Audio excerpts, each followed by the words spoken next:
இந்த பொருட்கள் வந்து எப்படி செய்யலாம் பார்க்கலாம் வாங்க. ஒரு வாணலை வச்சு அந்த வாணலில் வந்து ஒரு 8 ஸ்பூன் அளவுக்கு கடலப்பருப்பு, 1 ஸ்பூன் ஜீரகம், 4 ஸ்பூன் தனியா, காஞ்ச மிளகாய், இது தேங்காய் ஒரு 4 பீஸ் போட்டு நல்லா வதக்கி எடுத்து தனியாக ஒரு மிக்ஸி ஜாரில் வச்சுக்கோங்க.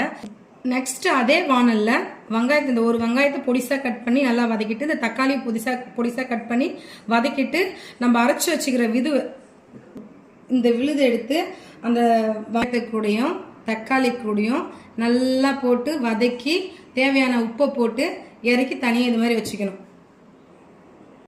ஆன் பண்ணி இந்த மாதிரி ஒரு தவா வச்சு அதை ஆன் பண்ணிக்கலாம். ஆன் பண்ணிவிட்டு ஸ்லோ பண்ணிக்கலாம்.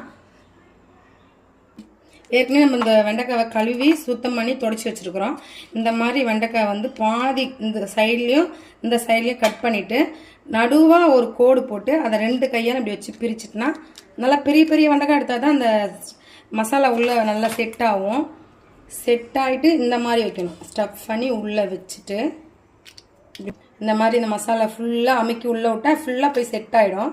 செட் ஆன பிறகு இந்த லாஸ்ட் ஃபினிஷிங்கில் கொஞ்சம் இப்படி பண்ணிவிட்டு நல்லா இப்படி பண்ணிவிட்டு இந்த மாதிரி தெரியுதுங்களா, இந்த மாதிரி பண்ணி ஒரு பிளேட்டில் வச்சுக்கணும்.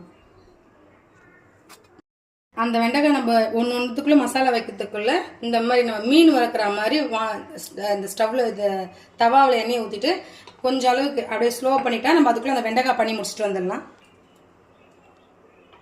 இந்த மாதிரி நம்ம வெண்டைக்காய்க்குள்ளே மசாலா வச்சுட்டு அதை எடுத்து போயிட்டு நம்ம இந்த ஸ்டவ்வில் நம்ம மீன் வறுக்கிற மாதிரி இந்த தவாவில் இந்த மாதிரி வச்சிடணும்.